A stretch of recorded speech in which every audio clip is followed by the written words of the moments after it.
Elizabeth Boleyn, Countess of Wiltshire, is famous as the mother of Anne Boleyn, and yet Elizabeth herself remains an extremely elusive figure. So much of her story is unknown, which is why I was so excited to learn that the very first book about Elizabeth Boleyn has been written and will be released later this year.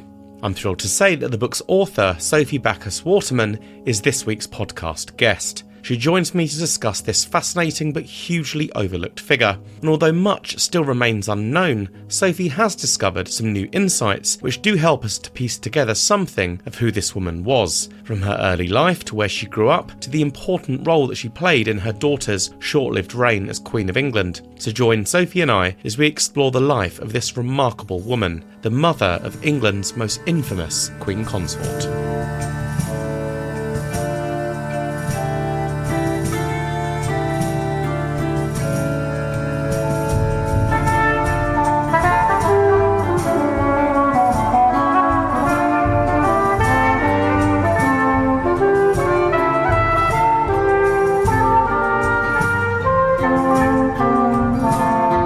Welcome back to the Tudor Chest podcast, episode 75, Elizabeth Boleyn, Countess of Wiltshire, with Sophie Bacchus Waterman.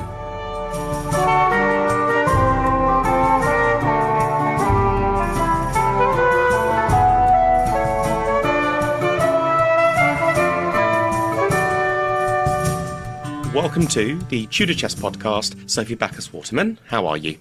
I'm very well, thank you. Thank you very much for having me, Adam. Really excited to be here.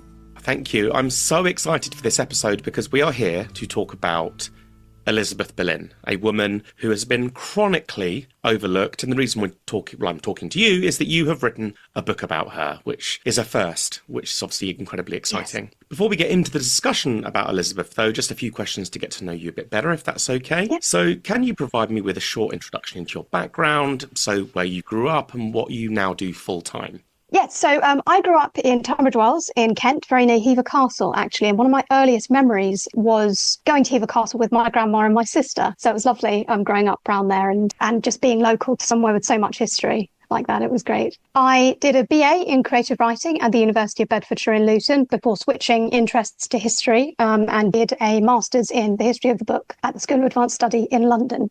And now I work as the special collection photographer at St John's College in Oxford. So I'm very fortunate to spend all day photographing old manuscripts and early printed books, and they get pushed up on digital Bodleian. Yes, it's great. That's wonderful. So that's what I do. It's a full-time job. Lovely. So based on what you've just said, were you always passionate about history, or was it something that came later? I was always passionate about history. I remember going to Kentwell Hall in Tunbridge Wells, in Kent, when I was in year 5 in school. So that was great. You know, that was a really early kind of interest in history.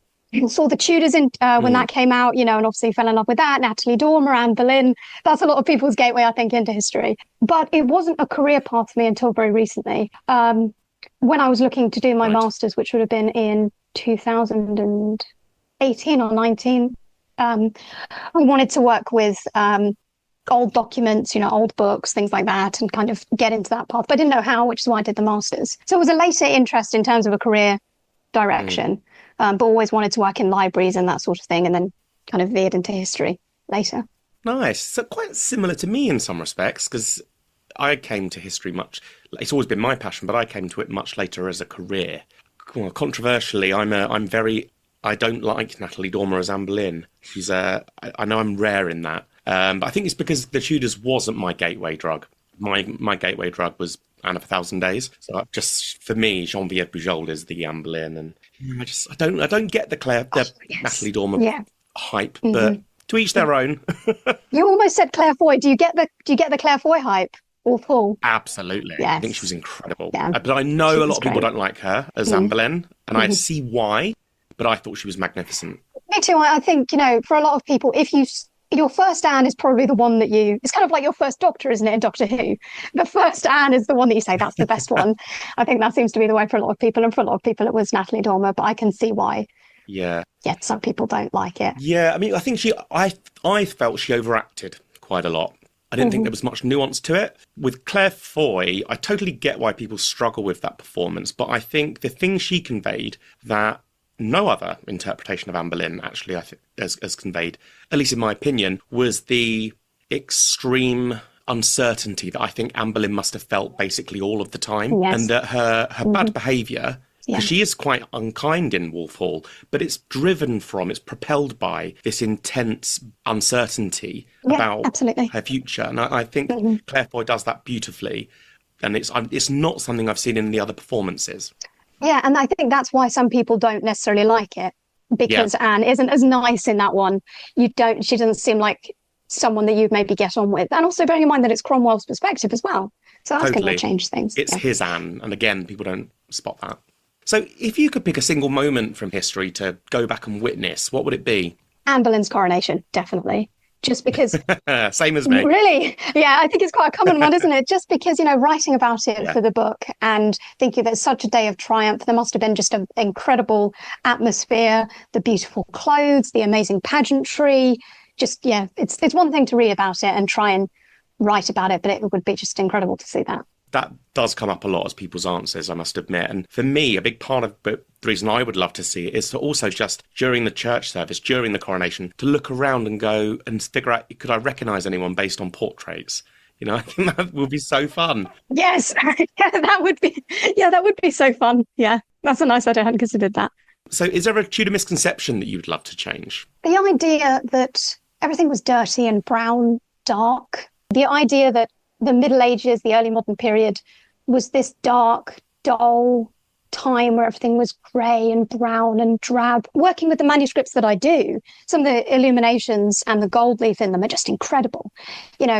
When you see how bright and colourful some of these things were, and then the clothes depicted in them as well, obviously contemporary, were also just bright and colourful and beautiful. And I think that's a misconception that I think a lot of people have. I agree. The Middle Ages, the Dark Ages, the early modern period.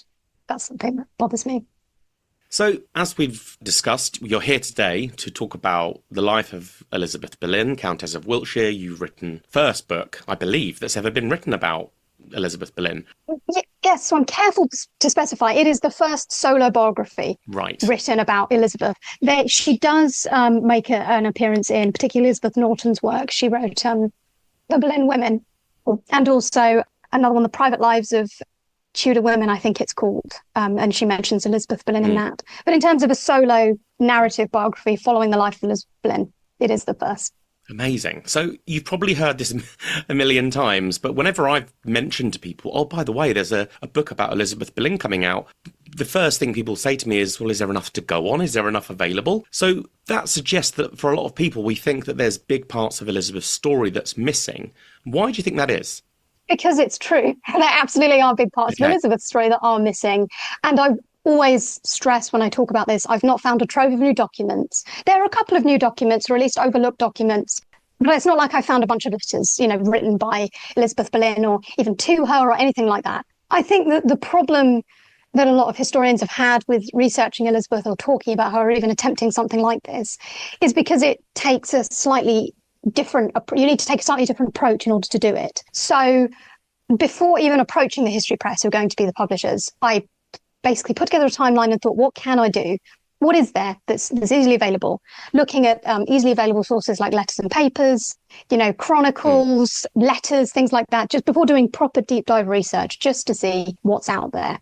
And by piecing together the records that we do have and then filling the gaps with educated speculation where we don't know, you're actually able to find a lot more than people have previously assumed. So because there's nothing personal left behind, I think that has led people to believe that there's nothing to say, or perhaps there's just not enough left to say something. But by putting together the fragments, you are able to create a complete picture. And piece together something of the woman. Yes. So we often think of Elizabeth as, well, I suppose in two ways, the mother of Anne Boleyn or the sister of Thomas Howard, 3rd Duke of Norfolk, forgetting that when she was born, she was in fact the daughter of the Earl of Surrey. So can you just introduce me to her parents when she was born, that is? Yeah, of course. So she was probably born around 1480 to Thomas Howard, also aptly called Thomas Howard, her father, and her mother, Elizabeth Tilney. And that's how we know that Elizabeth Boleyn was probably the eldest daughter of the family, because she was named Elizabeth probably after her mother. Elizabeth Tilney had actually been married before to Humphrey Bourchier, who died at the Battle of Barnet. And both of her parents had court careers of their own during the reign of Richard III, which is very interesting when you consider Elizabeth's own eventual court career and how her parents might have facilitated that. Yeah. So what roles did they have at the court? So her father and grandfather were both close to Richard III. Her grandfather, John Howard, having been made the Duke of Norfolk shortly before the Battle of Bosworth, and then her father being elevated to the Earldom of Surrey, as you just mentioned. Her mother attended Richard III and Anne Neville's coronation, and she received material for 2 gowns for the occasion. It's not clear if Elizabeth Tilney served in Anne Neville's household, and I've heard claims but couldn't find any evidence that Elizabeth Tilney also served Elizabeth Woodville. That was something that I didn't even know was a misconception until I started writing the book, and then somebody asked me online, oh, did Elizabeth Tilney serve Elizabeth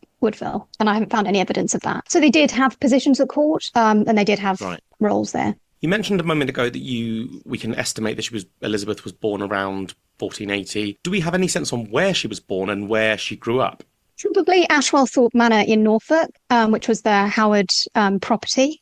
And in what was very interesting, and one of the things that made me realise initially that there was a story to be told here is when you think about the story of her father. So in 1485, at the Battle of Bosworth, her grandfather was killed on the battlefield. This was John Howard, and then her father was arrested for fighting on the side of Richard III, and he was taken to the Tower of London, where he was held until 1489.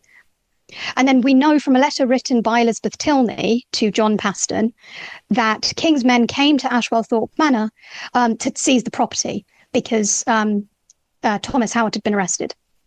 So Elizabeth Tilney takes the children, probably Elizabeth Boleyn among them, Elizabeth Howard at this time, later Elizabeth Boleyn, and then she takes the children to London to try and plead for the life of her husband, who was obviously in the Tower of London. That fails for reasons that are unclear. Then she goes to the Isle of Sheppey, meaning that she would have had easy access if she needed to leave the country if, the family were in danger. So Elizabeth Tilney writes this letter to John Paston saying, explaining what's happened. The King's men came to Ashwellthorpe Manor and, my husband is in danger and all of this.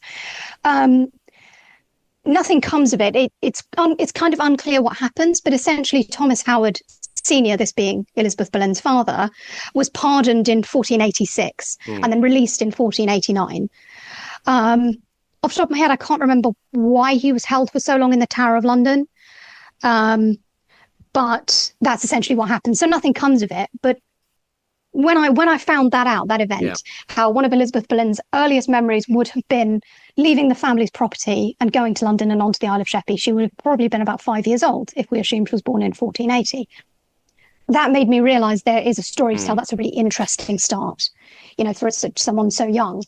And then we actually have a lot more about her childhood and teenage years as well, because after his release in 1489, Thomas Howard was sent to Yorkshire, to Sheriff Hutton Castle, to take up the position of the Lieutenant of the North. And Elizabeth Tilney and then the young Elizabeth Boleyn, her sister Muriel, went with their mother to Yorkshire, which is where Elizabeth Boleyn would have spent her teenage years, in Sheriff Hutton in Yorkshire. Nice. Okay. So thanks to Elizabeth's brother, and I'm talking obviously about Thomas Howard III, Duke of Norfolk, he comes down the centuries as this very bombastic, proud, arrogant courtier. He's not a particularly likeable man. And people assume because of this that the Howards were this very ancient noble family. But in reality, am I correct in saying that they weren't, and that it was Elizabeth's grandfather who was a humble knight before being created Duke of Norfolk by Richard III. And so really their ancestry does not go that far back from a noble perspective. It really doesn't. So the family fortune was only really made 60 years before Elizabeth Boleyn was born, with the marriage between Sir Robert Howard and Lady Margaret Mowbray in 1420. Lady Margaret was descended from Edward I and Margaret of France. And it's through the marriage that the Howards became the co-heirs of the Mowbray estates. So you've got Thomas Howard, 3rd Duke of Norfolk, boasting and peacocking around saying, we're this ancient noble family. They could trace their lineage back to the 13th century. And obviously you do have that marriage in 1420, but they weren't as, this ancient noble family that they've been depicted as. As you said, it wasn't until the elevation of John Howard in 1485 that the family really end up rising to that position. I mean, it's crazy because Thomas Howard himself was only the third Duke of Norfolk. And it's almost like he forgot that, in all of his claims. Yeah, because I suppose what that does is it really changes how we think about the Howard family, because we compare them, I think, to the other big noble families like the Poles, the Courtenays, the Staffords. But actually, in reality, they were quite new key figures at the royal court. Well, yeah, they were new figures by the time of Elizabeth's birth. Like I said, they did have position at court, but it wasn't until very recently that they were raised to the peerage. And then they lose it all. After the death of John Howard in the Battle of Bosworth, the arrest of Thomas Howard, Elizabeth Boleyn's father. Everyone's called Thomas Howard. I apologise. I'll try and specify which one I'm talking about. It was very confusing in the book as well. One of the first pieces of feedback I got was there's a lot of Thomas Howards, aren't there? There's a lot of Thomases. But yes, so Thomas Howard's father obviously being arrested.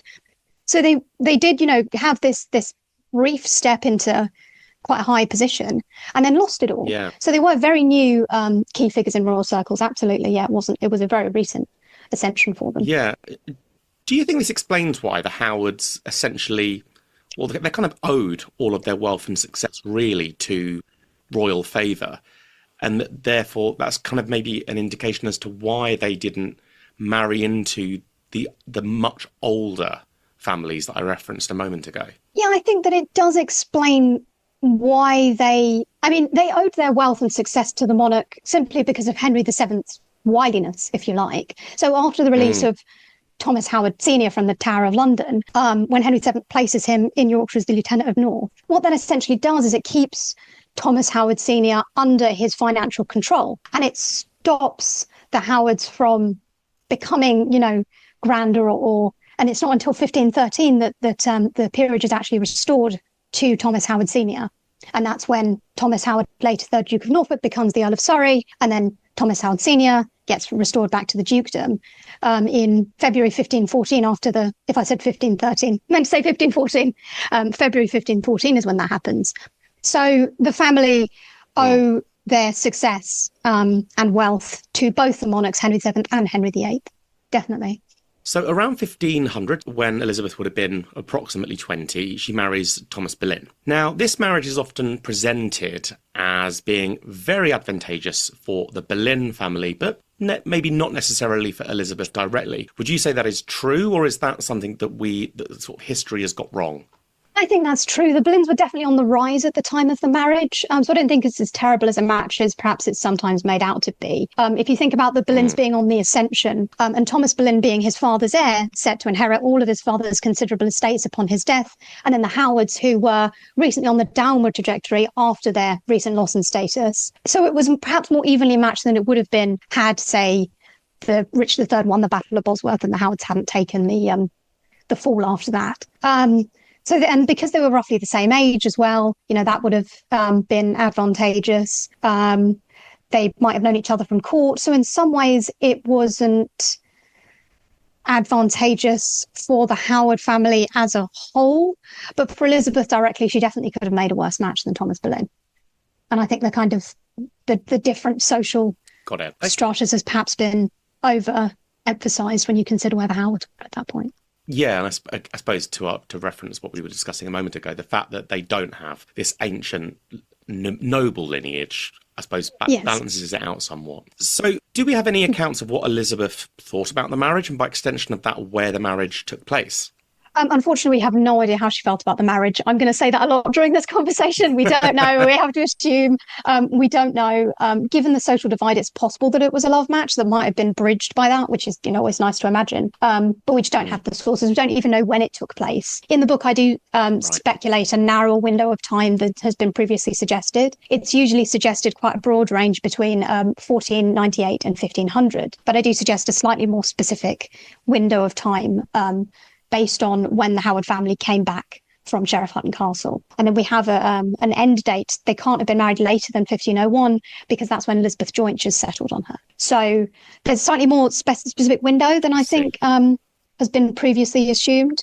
But because we don't know when it took place, we don't know where it took place. It's just one of those things that's been lost to history, unfortunately. So famously, the couple would have 3 children who reached adulthood. Mary, who is generally agreed to be the eldest, and then either Anne or George or Anne. What evidence is there of 2 further pregnancies that but that resulted in short-lived sons. Yeah, very little evidence, unfortunately. There are two surviving small crosses, one for Thomas Boleyn, son of Thomas Boleyn, in St. John the Baptist Church in Penshurst, and then one for Henry Boleyn, the son of Sir Thomas Boleyn, in St. Peter Church in Hever. Different birth orders have been suggested by different scholars, and we probably won't know when the children were born, in what order they came in the kind of succession. As you said, it's generally assumed that Mary was the eldest, then followed by Anne, then George. But where Henry and Thomas Boleyn, the younger, fall in that is kind of impossible to know. I speculate that Thomas Boleyn the younger was probably the eldest son just because he would have been named after his father. But I think that evidence for any other birth order, in terms of perhaps Henry Boleyn being the elder, named after the king, is also a possibility.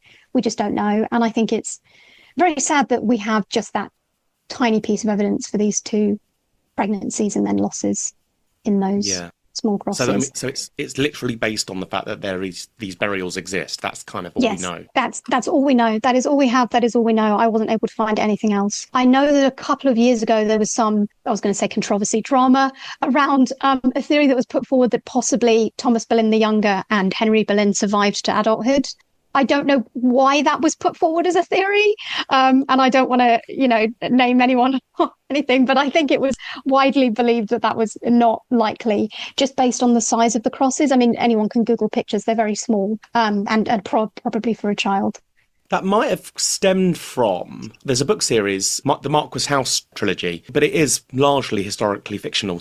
But in that, the two sons do reach adulthood, but it is historical fiction. So maybe people saw that and didn't get it. Yeah, that's where that came from. That's really I didn't know that. That's really interesting. I think that there is often kind of blurring of lines, isn't there, between historical fiction and then sort of enters fact. All the lately with the Margaret Beaufort being involved in the Prince and the Tower disappearance is just one that comes off the top of my head. Yeah, so that may be where that came from. I don't know, but I mean that's all the evidence that I was able to find of those children. So what role did Elizabeth play at the court of the Tudors, and do we have any sense on when she was formally introduced to the court? Yeah, so her first recorded appearance in a court document is during the preparations for the coronation of Henry VIII and Catherine of Aragon in June 1509. She received the material for 2 gowns and then rode in one of the carriages at the coronation.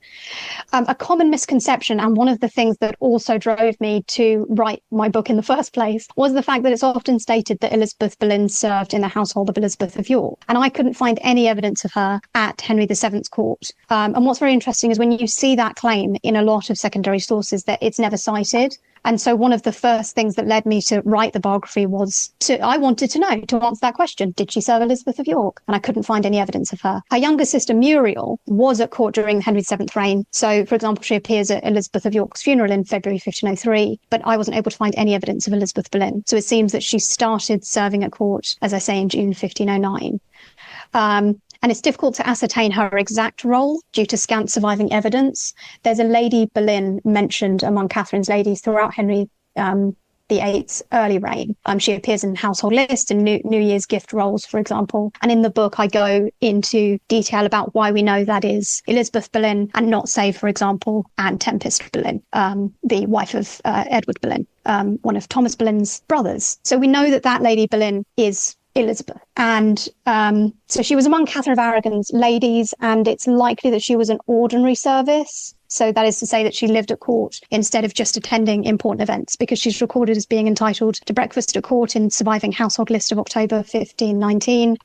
She appears, as I say, in several New Year's gift rolls across a couple of years. So that was her. So she probably was in court quite a lot of the time.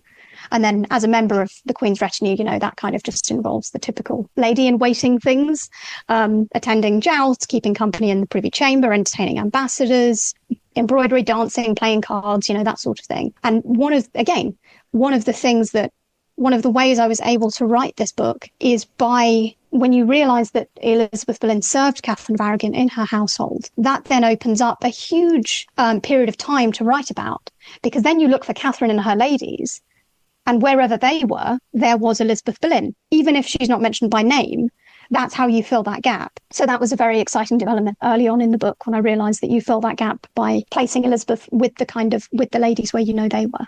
I see. Okay. So Do we have any written accounts of what Elizabeth was like as a person? So both physically, how did she look, and what was she like personally? We don't have much, but we can extrapolate from what we do have, which was, a common theme as I was writing this whole book. So in 1495, the poet John Skelton visited the family at Sheriff Hutton Castle. And then he later wrote a poem about Elizabeth's mother and her attendants. And in it, Elizabeth Boleyn is mentioned, which is how we know that she was at Sheriff Hutton during that period.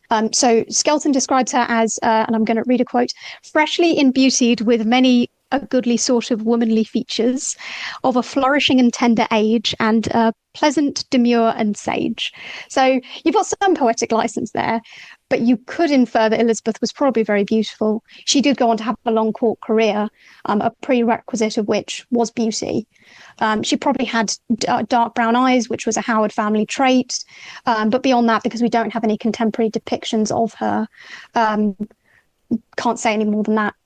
Really. But then personally, she must have been quite a headstrong woman. So I think that the image that Elizabeth Boleyn was a kind of a retiring wallflower, quite quiet or, reserved, that simply comes from a lack of surviving sources because we have so little and nothing written in her own hand. We assume, at least I did before I did my own research, that she must have been quite a reserved woman.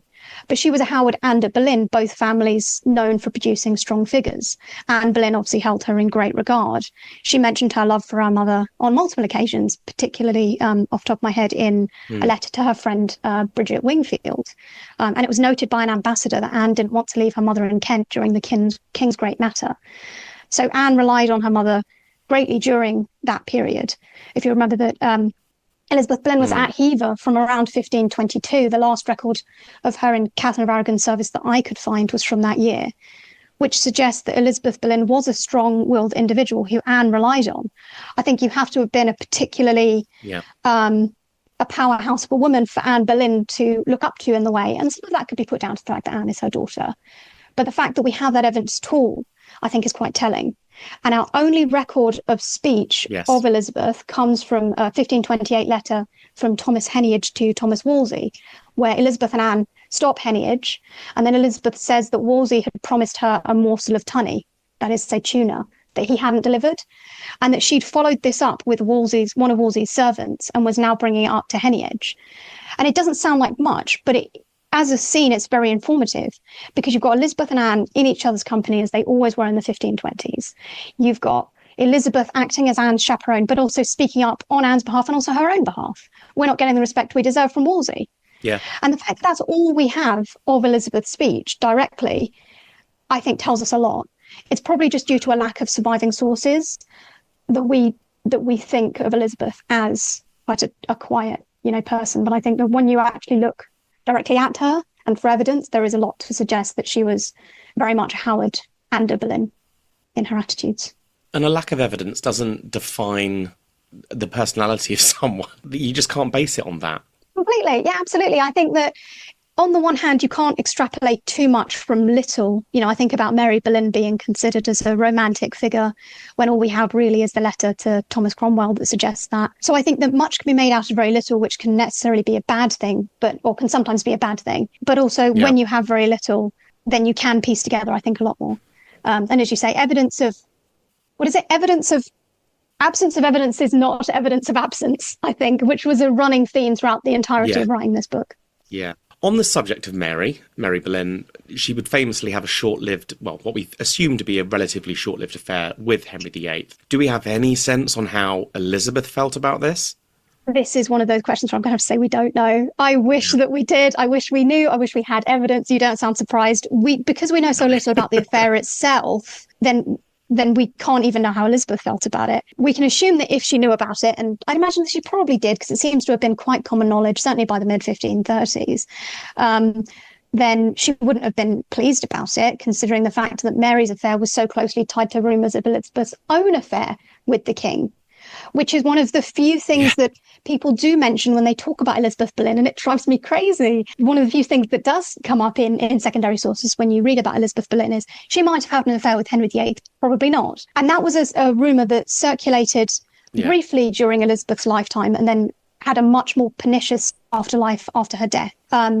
I've gone off topic now. Regarding Mary's affair, we don't know. But I can imagine that, wasn't super thrilled about it.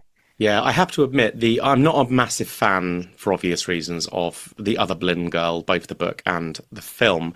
But I think one of the few things the film does well is Elizabeth Boleyn. Kristen Scott Thomas is brilliant in the part. Yes. And I love the fact that in that film, she is tough and is horrified, actually, at what's happening to her daughters. And as I say, I haven't got a lot of time for the story that's portrayed, but Elizabeth Boleyn is one of the saving graces of the film. I completely agree. I think we need more fictional portrayals. I talk about this in the conclusion of the book. We need more fictional portrayals of Elizabeth Boleyn because she's non-existent in so many of them. I agree. She's a real kind of shining light. She doesn't appear in the Tudors at all, does she? She doesn't appear in the Tudors at all. She might as well be dead. Well, she might as well be dead in the stories that we tell of Anne, right? Because she gives birth to the children and then just disappears, really, from the stories, which is insane to me because she was such an important part of definitely Anne's life and probably Mary's and George's as well. We don't have the evidence for that. But when you see her in The Other Boleyn Girl, which I agree is a great portrayal, it just goes to show that actually there is space for that kind of figure, a mother figure for Anne and Mary in fictional portrayals of the family. Very strange that she hasn't appeared much at all in those kinds of fictional portrayals. Yeah, I mean, she doesn't appear in Wolf Hall, I don't believe. She doesn't appear... I mean, she appears as a tertiary character in Anne of 1,000 Days, but certainly not in Wolf Hall or the Tudors at all. Even kind of speculative discussions about where she might have been, or even where we do know, because I don't want to overemphasize the speculation either. We do have evidence about where she was at certain points. She had her own court career in Catherine of Aragon's service that we can chart and should be discussed, I think, more when we consider Anne Boleyn's court career and Mary's as well.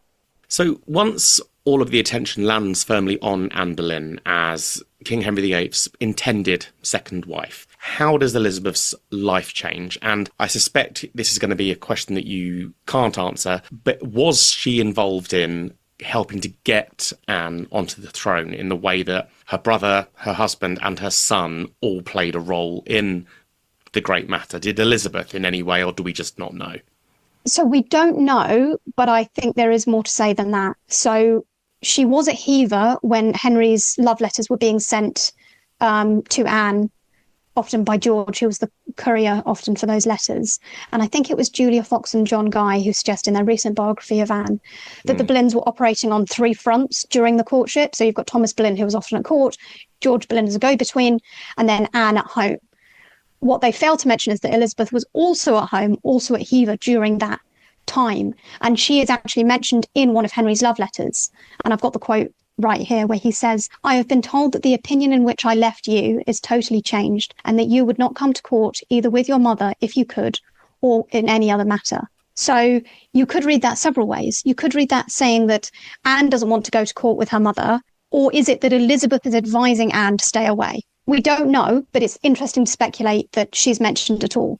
That at this point, Henry is saying, you're not even coming to court being chaperoned with your mother. And Elizabeth did act as a chaperone when Anne eventually returned to court. And in almost every reference to Anne during that period, we do see her mother with her.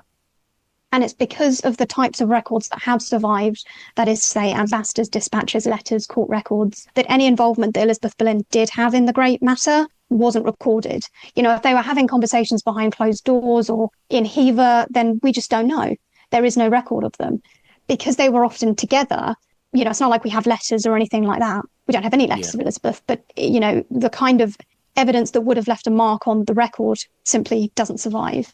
So what we do know is that they were often in each other's company. Elizabeth was likely advising her, and Anne did hold her mother in high regard. So I would imagine that during that time, Anne was looking to her mother for advice, and they were probably having conversations that are just lost to time, I would imagine. So once Anne becomes queen, how much of a role did Elizabeth then play in the day-to-day life of her daughter? Did she serve Anne? And do you think, again, we probably don't know this, but do we have any sense on how she felt about the fact that her daughter was now queen? She'd have probably been a combination of both proud but extremely anxious. Is there any sense on that at all? So there is no sense on that. A lot of it is extrapolated from what we do know. So it's difficult to see Elizabeth directly during this period. If it was difficult to see her before, then it's even harder to see her during Anne's queenship. Eric Ives talks about... It's so strange, isn't it? think there'd be more of her. You would think there'd be more. It's very frustrating, but it's Eric Ives who talks about it in his biography of Anne when he says that Anne is sort of subsumed by the records when she becomes queen. So even her personal involvement in a lot of things is harder to see. So if that's the case for Anne, then it's even worse for Elizabeth. I was able to find, very excitingly, if you're a nerd like me and care about these things, I was able to find evidence of Elizabeth's lodgings at almost every palace in the country during Anne's queenship in the pay books of James Needham, which are held at the Bodleian Library. And he was Henry VIII's Surveyor General.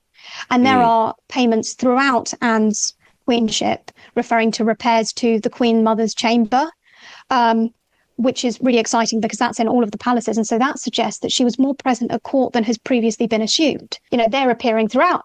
Yeah, and the fact that she followed her daughter around. She followed her daughter around. There were these repairs happening.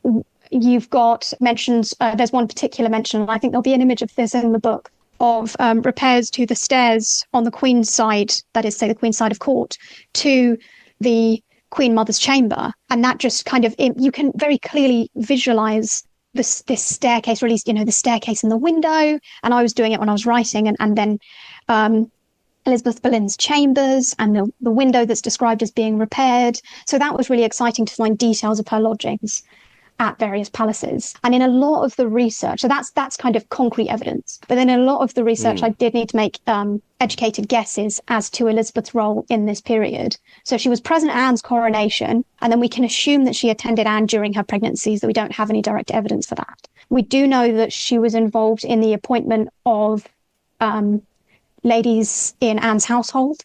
So in November 1533, Elizabeth Barton, the Holy Maid of Kent, who was like a controversial religious figure, I'm sure a lot of listeners know, she claimed in her deposition that, and I'm going to quote, "The Queen would have had her to remain at court, and my lady, her mother," that is to say Elizabeth Boleyn, "did desire her to wait upon her daughter." So this suggests not only is Elizabeth Boleyn present in the early months of Anne's queenship, but she had enough power within Anne's household to suggest potential employments. And what's really interesting about that is, why would you put Elizabeth Barton in Anne Boleyn's household? She was a controversial figure who'd been speaking out against Anne's marriage. And that suggests a lot of political canniness on Elizabeth Boleyn's part, because if you take Elizabeth Barton and put her in Anne's service, that is to say the service of the woman who she'd been speaking out against, you neutralise the political damage that Elizabeth Barton was doing. Much like Catherine Gordon, the wife of Perkin Warbeck, the pretended Henry VII's throne, was put in the service of Elizabeth of York. You immediately neutralise that political threat and just put that person in their place, serving the Queen, as Elizabeth Boleyn would have seen it. So that's really interesting and quite telling when you read a bit deeper. And then I've recently published a paper in the Court Historian Journal about my research into Mistress Marshall, the mother of the maids, during Anne's queenship. And it was so her name was actually Mary Marshall. And the Marshall family of Bedfordshire seemed to have known Elizabeth Boleyn. And that is likely why Mistress Marshall got the position of mother of the maids in Anne's household, was because of that family connection. So we do have a lot to suggest that Elizabeth Boleyn was more involved in Anne's queenship and the kind of day-to-day life of her as a queen than has been previously assumed.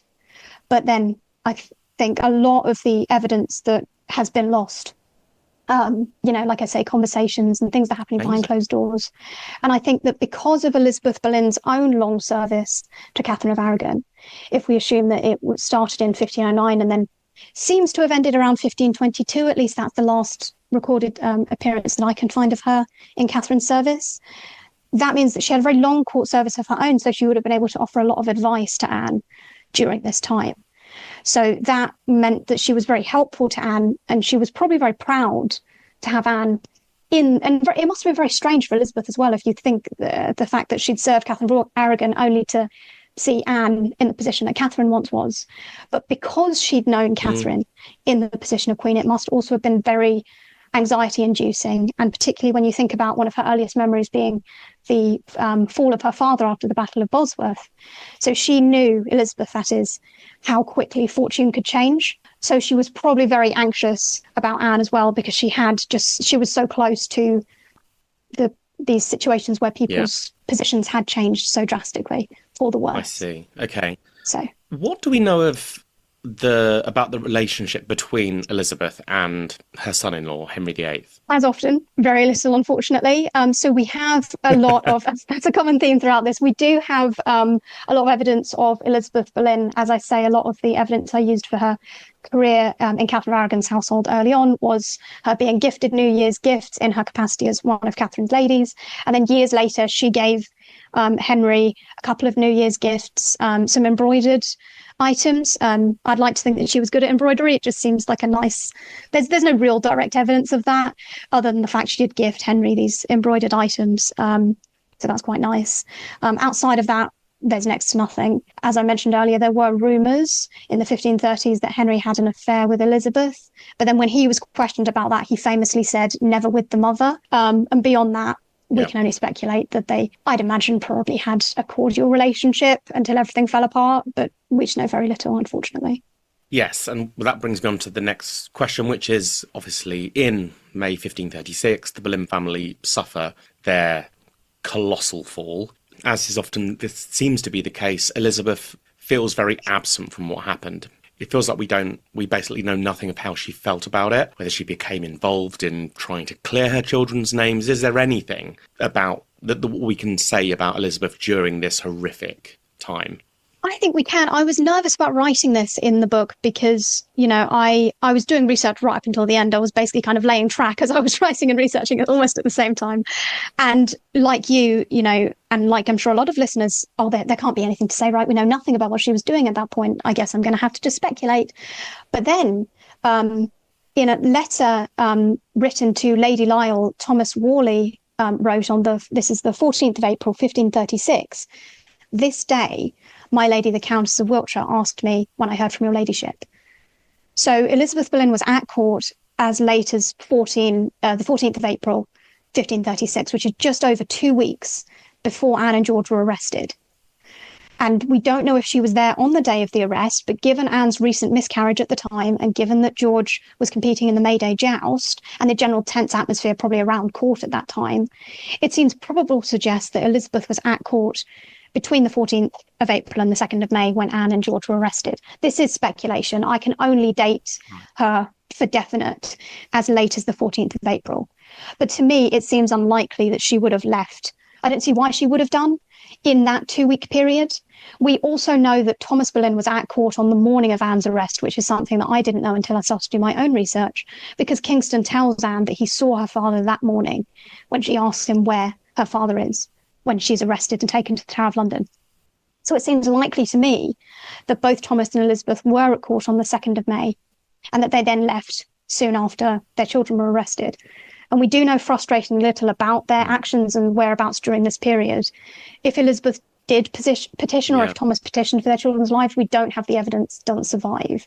But I did look on them very sympathetically during this stage, even more so as I was writing the book and doing my own research, because I don't think there's not anything they could have done. We don't know if they were acting, if they weren't acting, perhaps they were thinking of their granddaughter, Elizabeth, or perhaps they were thinking of Mary. This is Mary Boleyn. We don't know if Anne maybe extracted some promise from them similar to the one she extracted from Matthew Parker. If anything should happen to me, take care of Elizabeth. We just don't know. And it's also possible that they didn't know how serious things would be, because Thomas Boleyn was on the jury of Francis Weston, William Brereton and Mark Smeaton, the men accused alongside George and Anne. So it's probable, or possible at least, that Thomas Boleyn didn't know how serious things were going to be, certainly for Anne, until the outcome of that trial on the 15th of May, which gives us that 2-week window where they simply didn't know what was going to happen. And even Anne, up until the very end, was thinking that maybe she'd be sent to a nunnery.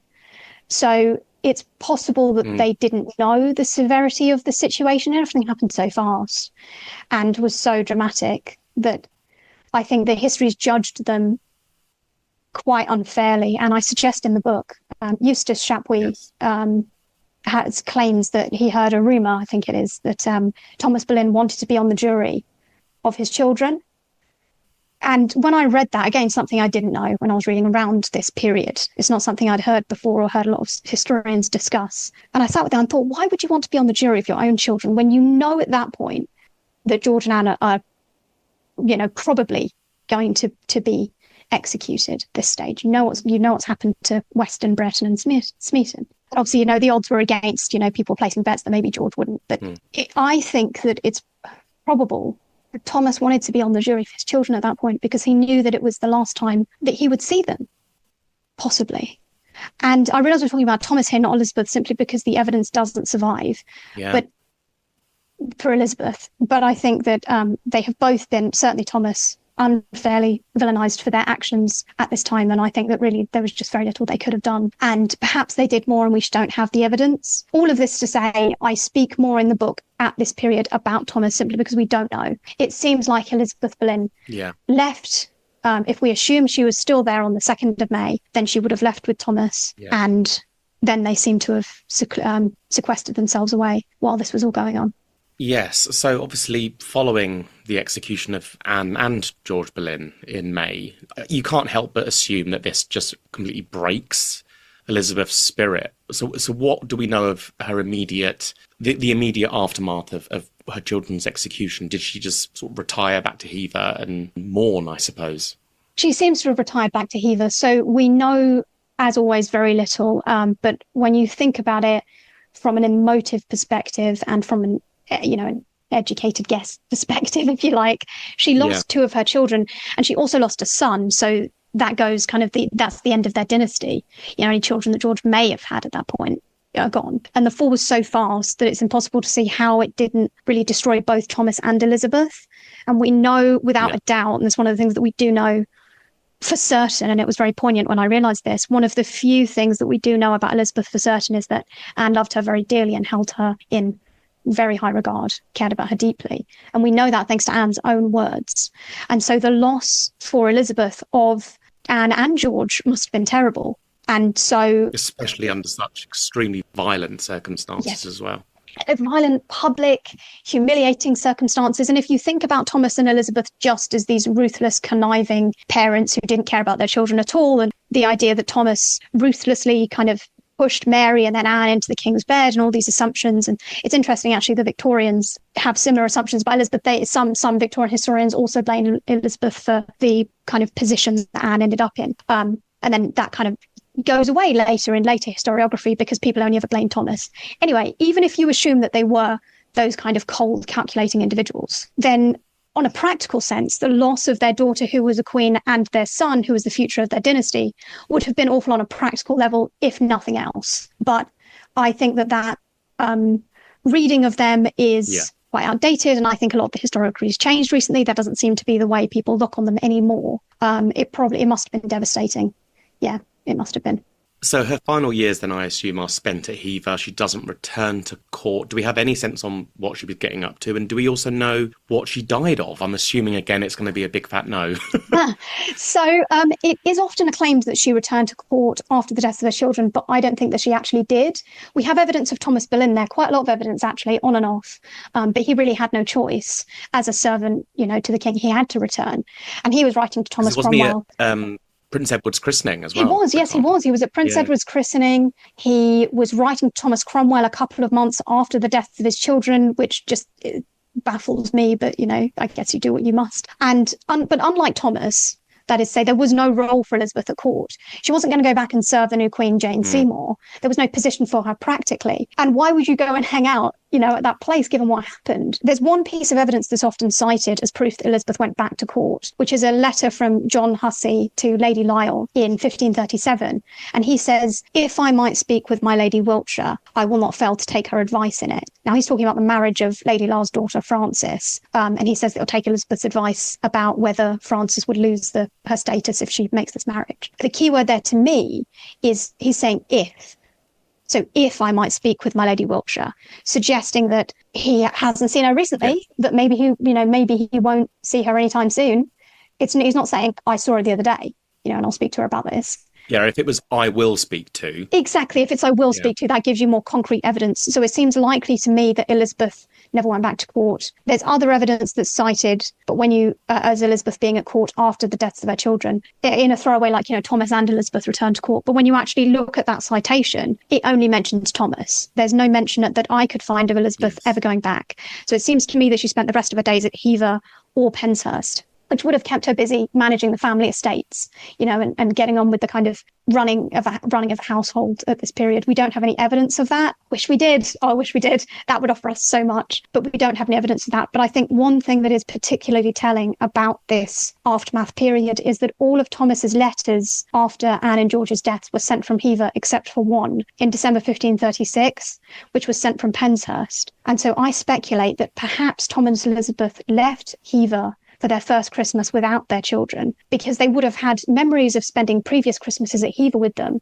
So it's probable to me, it just seems like an interesting time that we have this December 1536 letter, which is sent from Penshurst, and then all the others are sent from Hever. So that's just speculation, but to me, I think it's quite telling. I was thinking about when, the fact that Thomas Boleyn was in attendance at Prince Edward's christening, it must have been torturous, because there is zero doubt that he would have been thinking about Anne in that moment and thinking, what could have been, Absolutely. And even thinking about, perhaps back to Anne's own christening and Mary's christening, George's, the christenings of his own children and all that had been lost. It must have been horrible. I think it's just unbelievably cruel of Henry VIII to have put Thomas Boleyn in that position. It seems unnecessary, and you could have found someone else. I don't know. It's just, horrible. But I realised that I only answered half your question. I took a long time to do it, but I forgot to say what Elizabeth Boleyn died of. So we don't know what she died of, unsurprisingly. She died at the Abbot of Reading's house in London, and it's possible that she died of tuberculosis. That's been speculated. She did have a cough in 1536, which is mentioned in the letter that I previously mentioned that says that she was at court in April. So some historians have speculated that is what killed her, is that cough, that maybe it never went away, which is also another reason why she might have stayed away from court. If you take the emotion out of it, maybe she's never got better and therefore wanted to return to court, but never could because she was still ill. So like I say, she died in London, and some people have used that as evidence to suggest that Thomas and Elizabeth were at odds at the time of Elizabeth's death.